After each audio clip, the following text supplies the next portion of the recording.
We'll go with it. The American pharmaceutical establishment and government have been very reluctant to allow people to use marijuana for these purposes, because to do so would be to admit that it had positive uses.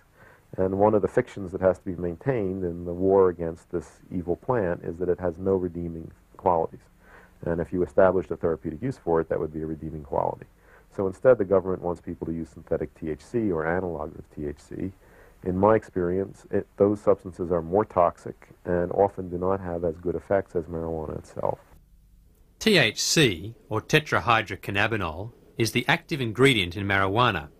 Ironically, synthetic THC, marketed as Marinol, is legally available for medical use. Doctors, pharmacists, pharmaceutical companies are very threatened by the idea of people having direct access to substances that really work. And so there is a lot of effort to scare people away from natural medicines by telling them that they're dangerous, that things out of nature are more dangerous for you than the products of pharmaceutical companies. And I think that is not a good thing to tell people. In my experience, natural medicines are much, much safer than synthetic and refined ones. This realization is spreading. In 1991, Dennis Peron launched a San Francisco citywide referendum for medical marijuana. Proposition P won by a landslide. This preceded similar victories in several other US cities and the California statewide initiative of 1996. Now, in downtown San Francisco, the Brownie Mary Rathbun building is home to the Cannabis Buyers Club that serves marijuana to 10,000 patients. Attempts by the federal DEA to close down the building and arrest Peron and his staff have been firmly blocked by the San Francisco city authorities. 2 million people are infected with the HIV virus. 500,000 people get cancer every year. These people are our brothers and our sisters, our relatives, our aunts and uncles, people we love. I don't think that any of these people, any of these relatives would stand in the way of their brothers and sisters getting a medicine that would help them. Unfortunately, modern usage of the hemp plant centers around only one of its many uses, its ability to alter consciousness. Like the other uses, this is also not a recent phenomenon. The oldest domesticated plants are the drug plants. We have historical evidence that they were domesticated by people before food crops. In various cultures throughout history, marijuana has been valued because it was a doorway to other states of consciousness. It's a blessed plant. It's a blessed plant. It can give you a little happiness. Marijuana has been an important religious sacrament throughout Africa, the Middle East and Asia for thousands of years. In Hinduism, the god Shiva is said to have brought cannabis from the Himalayas for human enjoyment and enlightenment. Shiv Shiv जितना P उतना जीव जे न जाने गांजा के कलियुग लड़का से लड़की बम बम.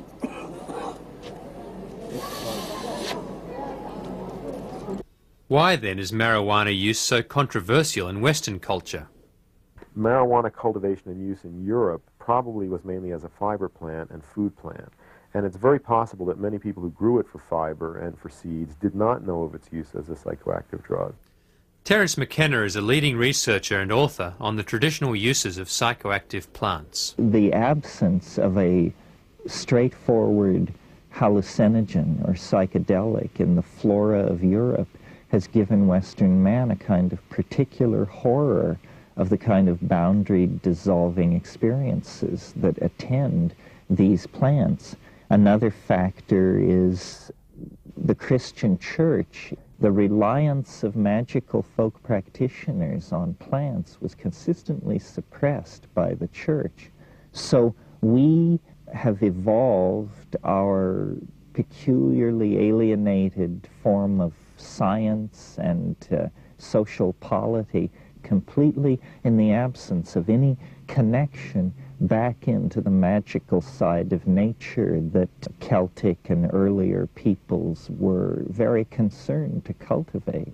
So this, I think, is the source of our particularly destructive relationship to the earth and our particularly alienated state of social relationships among ourselves. Only 100 years has Western humanity and civilization actually grappled with the dilemmas which these substances pose. So we're at the beginning of making an adjustment which many traditional societies made a comfortable accommodation to millennia ago. Our beginning to make an adjustment has been a rough one. Our nation has zero tolerance for casual drug use. When I was in England, I experimented with marijuana a time or two, and I didn't like it, and didn't inhale, and never tried it again. If you do drugs, you will be caught. And when you're caught, you will be punished. One of the major concerns is drug use among young people. I think marijuana can make kids space out and lose their concentration, and I think the only remedy for that is good drug education, especially aimed at young people, about what are appropriate uses of it and what aren't. And I don't think it's a good idea to be stoned in school, for example. But we don't have any real drug education at the moment because in the present climate, that's impossible. You can't admit that illegal drugs have any positive uses. And all of the educational materials that are used in schools are designed to scare people away from that substance by exaggerating its dangers, and that doesn't work. If you tell a 15-year-old that all these terrible things are going to happen to him or her when they smoke marijuana, and they've already tried it and they know that it didn't, why should they listen to you when you tell them that crack cocaine might kill them? I wouldn't have if I was 15 and was misinformed like that. I think that kind of education has a very negative effect. I think it enormously stimulates curiosity on the part of young people to try the forbidden substance. Now, I can imagine a few whispers out there. Maybe you think we'll never get drugs under control, that it's too easy for the dealers to get back on the street. Well, those days are over, too. The revolving door just jammed. Some think there won't be room for them in jail. We'll make room. We're almost doubling prison space. Some think there aren't enough prosecutors. We'll hire them, with the largest increase in federal prosecutors in history.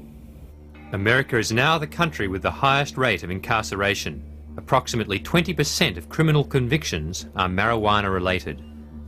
There is no inherent psychopharmacological harmfulness of marijuana, which is anyway comparable to the harm of arresting more than 400,000 people, mostly young people, for marijuana transgressions every year in this country.